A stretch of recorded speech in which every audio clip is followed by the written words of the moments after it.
आपल्याकडे एक करिश्मा असलेलं नेतृत्व, नेहरूंचं, इंदिरा गांधींचं, राहुल गांधींच्या आधी राजीव गांधींचं, सोनिया गांधींचं एक करिश्मा असलेलं नेतृत्व आपल्याला लाभलं आणि त्यातनं निवडणुकीत आपल्याला विजय मिळत गेला. पण संघटन मजबूत का करायचं आहे? हे काय माझ्या एकट्याच्या निवडणुकीसाठी, काय बाळासाहेबांच्या निवडणुकीसाठी, विक्रमदादांच्या, आमच्या निवडणुकीसाठी नाही.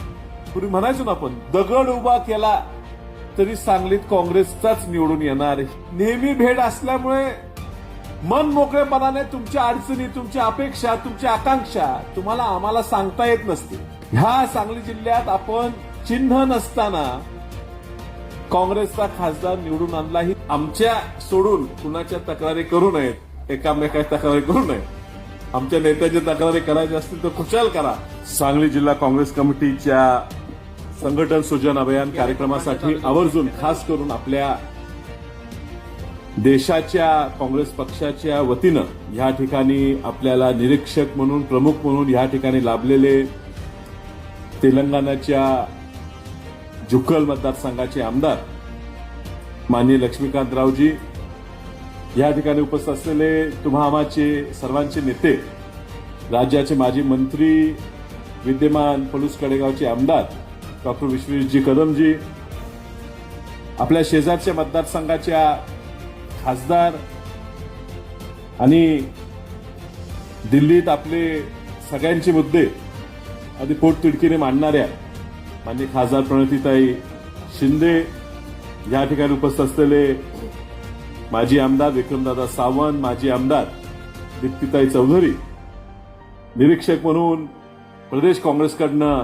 आपल्याकडे आलेले माननीय आप्पाजी शेलार, माननीय दरेकर साहेब, माननीय ऍडव्होकेट अमितजी, जितेश भैया कदम, शैलजा भाभी, ह्या ज्या ठिकाणी आपण बसलेलो आहे त्या जिल्ह्याचे, शहर जिल्ह्याचे अध्यक्ष मान्य राजेशजी नाईक, या ठिकाणी उपस्थित असलेले सर्व मान्यवर, मंचावरील आणि मंचाखालील आणि ह्या ठिकाणी उपस्थित असलेले काँग्रेस पक्षाचे सर्व प्रमुख पदाधिकारी आणि कार्यकर्ते, बंधूंनो, भगिनी, खूप वेळ मी घेणार नाही कारण प्रमुख वक्ते अजून बोलणार आहेत. आणि आत्ताच प्रणितीताईंनी तुम्हाला जे काही सांगितलं ती परिस्थिती सांगली जिल्ह्याची, सोलापूर जिल्ह्याची, महाराष्ट्राची, देशाची वेगळी नाही.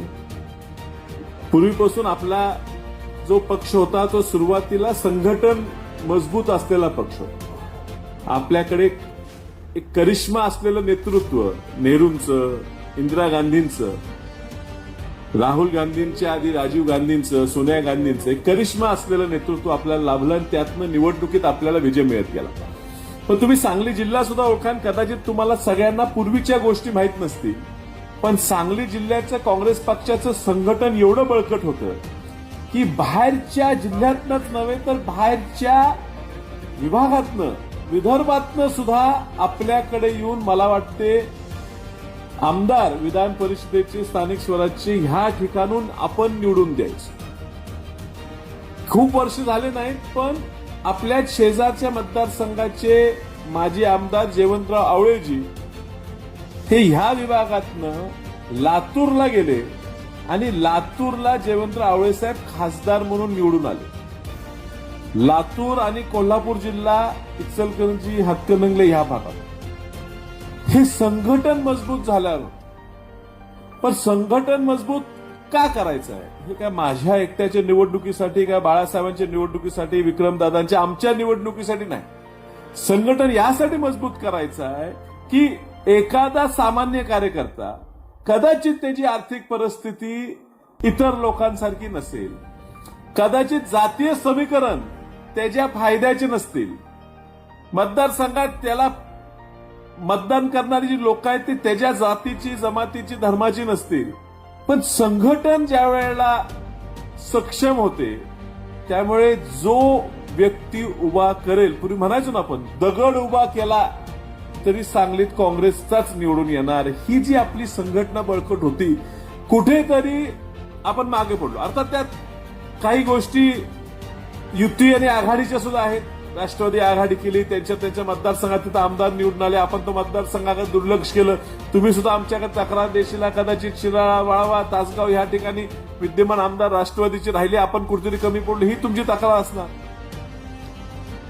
आता देश पातळीवर आपले अध्यक्ष खडगेजी आणि आपले नेते राहुलजी यांनी ह्या ठिकाणी थोटा साहेबांना पाठवलेलं आहे ह्या कारणासाठी की तुमचं संघटन मजबूत करणं.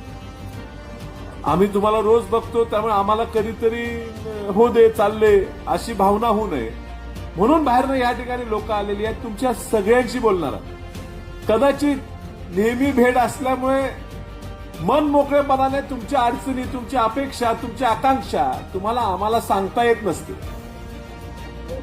आज बाहेरनं निरीक्षक आल्यामुळे तुम्ही त्यांच्याकडे मनसोक्त खुलेपणाने बोलू शकता. ह्या सांगली जिल्ह्यात आपण चिन्ह नसताना काँग्रेसचा खासदार निवडून आणला. ही ताकद आपल्या संघटनेची आहे. मला ही अपेक्षा आहे की संघटनाच्या पदाला सुद्धा ताकद मिळाली पाहिजे, शक्ती मिळाली पाहिजे. आणि म्हणून आम्ही सुद्धा बाळासाहेब असो आम्ही असो त्या संघटनेच्या पदाधिकाऱ्याला कशी ताकद द्यायची ह्याचा प्रयत्न करणार आहोत. नगरसेवक करू नका, जिल्हा परिषद सदस्य करू नका, पण मला ब्लॉकमध्ये कमिटीचं सदस्यपद द्या. ही ताकद त्या ब्लॉकच्या कार्यकर्त्याला देण्यासाठी पक्षाने प्रयत्न केलेले आहेत. आम्ही सगळे त्याचा भाग आहोत. तुम्हाला सगळ्यांना तीच विनंती करतो. प्रत्येक बूथपर्यंत जाऊन आपल्याला काम करावं लागणार आहे. काँग्रेस पक्षाचे विचार लोकांपर्यंत मांडा लागणार आहेत.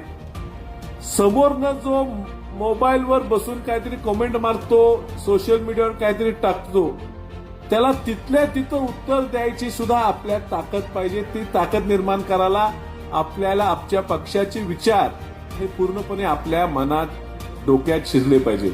आणि त्यासाठी आमदार साहेब लक्ष्मीकांतरावजी ह्या ठिकाणी आलेले आहेत. ते तुमच्या सगळ्यांशी बोलणार आहेत. मी तुम्हाला भाषण एवढ्यासाठी करत नाही कारण त्यांनी आपल्यासाठी, त्यांचा मतदारसंघ आपल्याला लागून आहे.